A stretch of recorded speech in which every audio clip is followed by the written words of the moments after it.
later this year and the largest dam removal in U.S. history. CJ Papa, Fox News. Now the forecast from ABC 30 meteorologist Christine Gregory. Well, hey there, Central Valley, and happy Tuesday. Expect a nice, comfortable afternoon with temperatures in the mid-60s and a mix of clouds and sun. Cool overnight into Wednesday with lows in the mid-40s. A couple of showers will make their way into parts of Fresno County, but mostly for the South Valley as a coastal system slides just to our south prior into Thursday and Friday with more sunshine and warming close to 70 by Saturday. For KMJ and ABC 30's meteorologist Christine Gregory. I'm Joe Miller on KMJ at KMJNow.com or wherever you stream. And taking a look at traffic conditions at Sierra and Willow, there's been an injury accident. Southbound 99, the 2nd Street off-ramp, a collision, no injuries. Southbound 41 at the Shields Avenue off-ramp, there's a hazard of some sort. And northbound 99 at Floral Avenue off-ramp, that's the Selma area collision, no injuries. With KMJ Traffic, I'm Don McNair. This report is sponsored by Robert Half. Robert Half research indicates 9 out of 10 hiring managers are having difficulty hiring. Robert Half is here to help. Their recruiting professionals use proprietary AI to connect businesses with highly skilled talent. At Robert Half, they know talent. Visit roberthalf.com today. This is Fresno County Sheriff John Zanoni. When it comes to protecting our community, David Tongipaw is our choice for State Assembly. David Tongipaw's commitment to public safety is unwavering. He worked tirelessly during the Creek Fire, and he will work hard to keep our community safe and support local law enforcement. As your sheriff, I trust David Tongipaw to be the advocate we need in Sacramento. Let's stand together for safer neighborhoods. Join me in voting for David Tongipaw for State Assembly. Paid for by David Tongipaw for Assembly. Did you know that Pape Material Handling carries the machinery your business needs to remain productive and efficient? Pape Material Handling now offers a large selection of electric utility vehicles for a variety of businesses, for agricultural use, construction sites, and general transportation use, to the burden carrier electric vehicles that are used for general warehouse work. Pape Material Handling is here for all your commercial, industrial, and street legal needs. Give them a call at 559-767-0556 today. Hey, one of my favorite local businesses has returned to KMJ. I love them. It's B&J Custom Window Coverings. Let me give you the good news. You call them now and the installation is free, along with the sales tax. They'll pay for that. And what do they install them? How about custom shutters? Made right here in Fresno. They're not going off to China to get these. They're locally manufactured. For the inside of your home, this will help you save on that big, ugly, nasty PG&E bill. They will bring their showroom to you. There's no obligation. You pick out what you want and the rest is history. But all that history stays in the United States of America and doesn't go to China. How about motorized rotary shades, cell shades, and more, but it's all local. And I'm being dead serious when I say their quality. The quality of what they do, it can't be touched by anybody. Click PNJCustomWindowCoverings.com. That's the letter P and then the word and, A-N-D, the letter J.com. Some people think when they mention my name, they're going to get a better deal. Give it a try. I'm going to take care of you anyway, trust me. This report is sponsored by Roto-Rooter. Roto-Rooter offers same-day service. Since plumbing issues happen when they want to, call your local Roto-Rooter for a free estimate at 1-800-GET-ROTO or online at rotorooterca.com.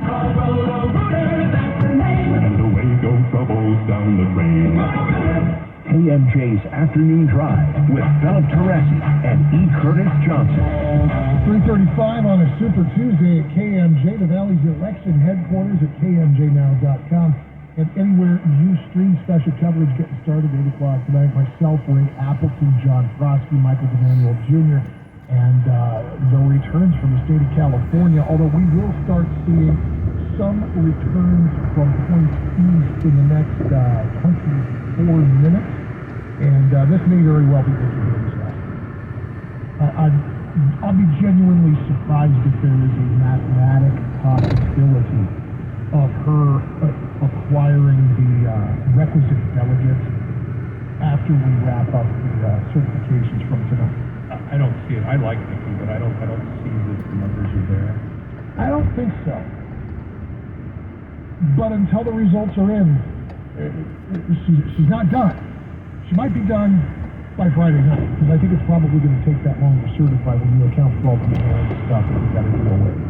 I think it may take that long to get to a hard line in the sand, but I think we're going to have a picture by the time we wrap up 9 or 10 tonight. Well, they call it Super Tuesday for a reason. I mean, so much voting going on across the country. It really sets the tone for the rest of the campaign.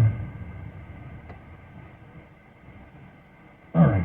Keeping with this hour's so far tradition of not getting too political, this is an interesting story because we've got a student who used a service that incorporates generative AI while she was working on a paper. She's a junior in college, and she ended up getting a 0 and being put on academic probation. Her scholarships are in jeopardy. Here's the thing, she used Grammarly. If you haven't heard of this is a website that teachers recommend. It's like a King How Bad Is Grammar and Spell Checker.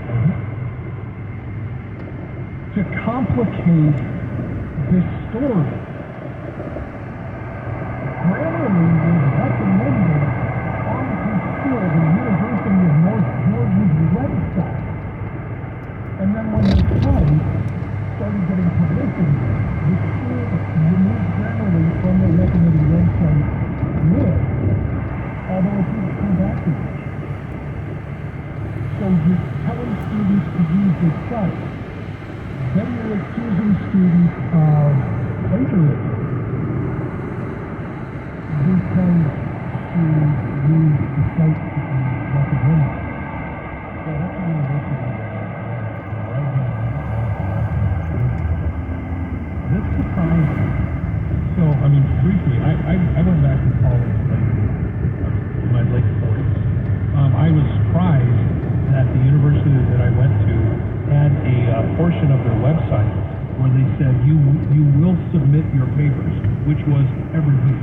I had at least one paper every week. Yeah. And so I go to the university site. I was shocked the first time I used it. I thought I was a pretty good writer. I thought my grammar was decent. The first time I put it through this university-approved program, you would have thought I had been kicked out of kindergarten for being illiterate. You would have thought that E. Curtis Johnson graduated from a Fresno Unified High School. Ouch. But nonetheless, that was the requirement of the university that I went to. It didn't surprise me at all that any university would recommend Grammarly. It's not artificial intelligence in the sense that it's writing the paper for you. It really isn't any different than the spell check version of whatever word processing program you're using. Exactly right.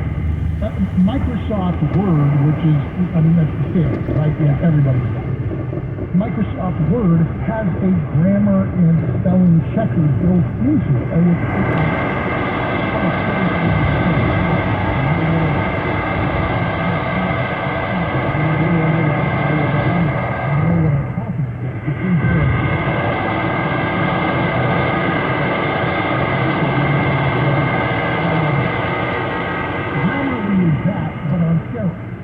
And like 30 million people have used this tool. Again, spelling errors, typos, grammar issues. But the plagiarism and AI detection service being employed by the University of North Georgia flagged her assignment as, quote, unintentionally cheating. Unintentionally cheating. That's an odd word. Well, so if she cheated, how can you unintentionally cheat? Doesn't cheating imply that you know what you're doing? Yes, I do. It's a little bit of an oxymoronic charge. So, Ms. Stevens says, I have a teacher who told me in an email, yes, use it, it's a great tool. And Grammarly itself has said, quote, our AI engine helps people create better writing that's grammatically correct with fewer spelling issues. Grammarly is not writing college term papers. Now, I think that where you might get into the unintentional cheating thing, and this makes me wonder a little bit what class this assignment was for. Guys, if you ever email me and you get a reply, if it's more than about 5 words, I typed it up in Microsoft Word and pasted it over to my email because I really do want that second set of eyeballs, so to speak, on my writing. I don't know if I'm a little bit dyslexic or just a really terrible typist, but my spelling has gotten worse. And so I use Word so I don't look like an idiot. It would have not ever occurred to me that would be in some way cheating. And yet, if you were doing assignments for an English class, a language class, a composition class, something where the point is to demonstrate your own command of the language as a technical skill, then I could see how Grammarly would pop up as due. The whole point was to see how you are with spelling and punctuation. Anything other than that, you're writing a term paper for a history class, a physics class, a public relations, whatever. Do you want a professional looking, properly spelled paper or not?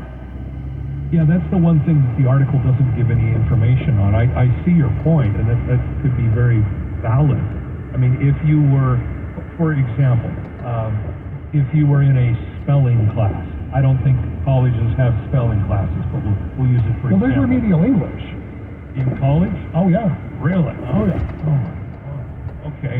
Well, maybe if you were in a remedial English class in college, and the whole purpose of the classes you talked about was to test your skills, see where you were, I could see where a program like Grammarly would blow the curve. We got David on the phone at 490-5850. You can please on with. David, if I've got this right, you are a university-level instructor. Do you encourage your students to use Grammarly? I do encourage them to use Grammarly, but it is more than a spell check. Yeah. It's a lot more than a spell check. It will rewrite for you sentences, and I tell students that while that may be okay, you need to be able to cite, your opinions. You have to have a valid resource, for your, for your paper, and you can tell, as an instructor, your students, and you can tell, hey, they use Grammarly to such a degree that Grammarly wrote the paper for them, and that's a problem. So, David, let me make sure I understand. So if you are working with a student who has demonstrated a little bit of a struggle with good writing, they're just strunk and white, they are not. Right. And all of a sudden they turn in a paper that is grammatically perfect, that is conspicuously improved. Do you consider that cheating, or do you consider that appropriate polish for a university student? No, I would consider that cheating, because it's like Eve mentioned, Philip, you mentioned it, there is labs, and I encourage students to go to the English lab if they're having trouble with their grammar, spelling, and so on. I encourage them to go there to get that kind of assistance. But you can't have a tool write your paper for you. And Grammarly will, in fact, do that, especially the premium version. It'll reword a paragraph for you if that's what you like to do. I use it every day, several times a day. David, let me ask you this, because we are on the precipice of a real change in the way people generate all kinds of content. I can tell you in media, it's everybody's wringing their garments over. Right. Do we need to teach college students specifically, like maybe even as a course of instruction, do we need to teach college students how to use these tools within the existing boundaries, or is there a point at which we need to reconsider the existing boundaries, because it turns out we will all have calculators in our pocket, it turns out we will all have access to grammar. Right. Well, I think you asked a few questions there, but I would say, at our institution, we do have courses on AI, how to use AI. Yeah. And so, we encourage students to do that, and I think that you'll see it being used more and more as a productivity tool, much like Excel, those kinds of tools. So there'll be, more and more allowances for it. But I think where the boundary will be is in writing papers, term papers, those kinds of things for English and so on. But in terms of solving problems, I think AI will surpass things like Excel and will be commonly used. But right now, for us, we kind of regress where we administer exams all in paper because we can't stop students from accessing these kinds of tools that would take a failing student into the A level, even though they don't have the real competency to do so. So, David, I don't want to put words in your mouth, but it sounds like we're at a technological boundary border here where it's going to take us a while to figure out what's acceptable and what isn't. Is that accurate? That's very accurate. We're working through all that. David, I really appreciate the call and the insight. More than anything, my takeaway is that, one, we've got to give students clearer boundaries. Two, we've got to reevaluate how the schools estimate the use of these tools, because you make a good point. Grammarly is more than a spell check. It can rewrite an entire paragraph. If that is a tool that is in play in the real world, is it cheating or is it learning how to navigate the systems that are going to be available on the other side of that sheepskin? Good question. Well, simply put, it becomes cheating when your professor or your instructor said you can't do it. Yeah, there's that. So you work within the parameters of what your instructor will allow you to do. If you do that, then you'll be fine. So despite what the institution might say, an instructor can be even more rigid than the institution perhaps. Yeah, and if they is, like everybody then abide by that and you'll be okay. David, we're going to let you have the last word there as the instructor. Thank you so much for the info. Good afternoon drive on KMJ. Curtis Johnson, Philip Teresi, Super Tuesday underway. Results starting to come in from the Midwest and the East in the next 10 minutes. California results, of course, coming after the polls close at 8 o'clock tonight. But why does it take so long to count votes? We'll get a little insight courtesy of the Washington Post on the way on KMJ. And taking a look at traffic, we've had the report of a serious incident at Sierra and Willow. Traffic, the last report was backed up to Herndon on the north and down towards Fresno State on the south on Willow. So to avoid that area if we possibly can.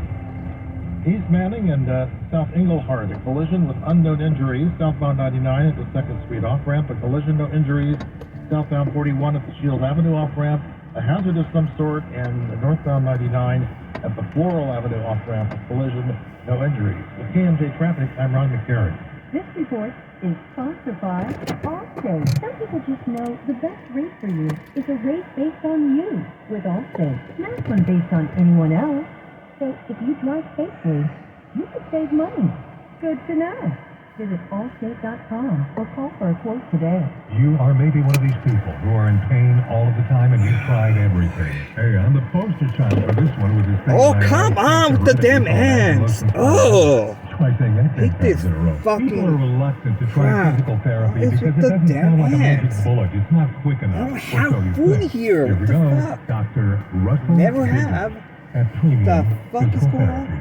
Yeah, he's a doctor of physical therapy. Damn, it's too many fucking ants. You up from one end to the other. So and that's fucking not because sick he of likes it. hearing himself.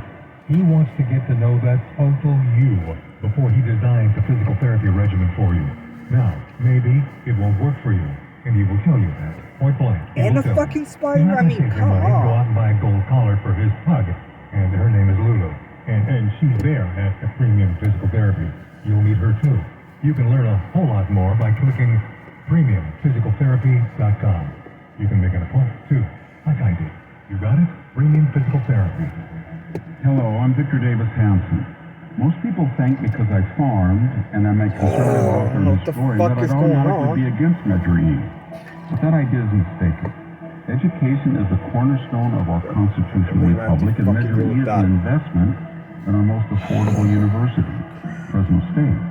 But more importantly, Measure E is a transformative investment in our community's most valuable natural resource, our youth and our people at large. Measure E will do for Fresno State what Measure C has done for our transportation system and what Measure Z has done for our now world-class Chaffee Zoo. 85% of Measure E funds enhance academics and vocational training at Fresno State. So Measure E is an intelligent investment with local control.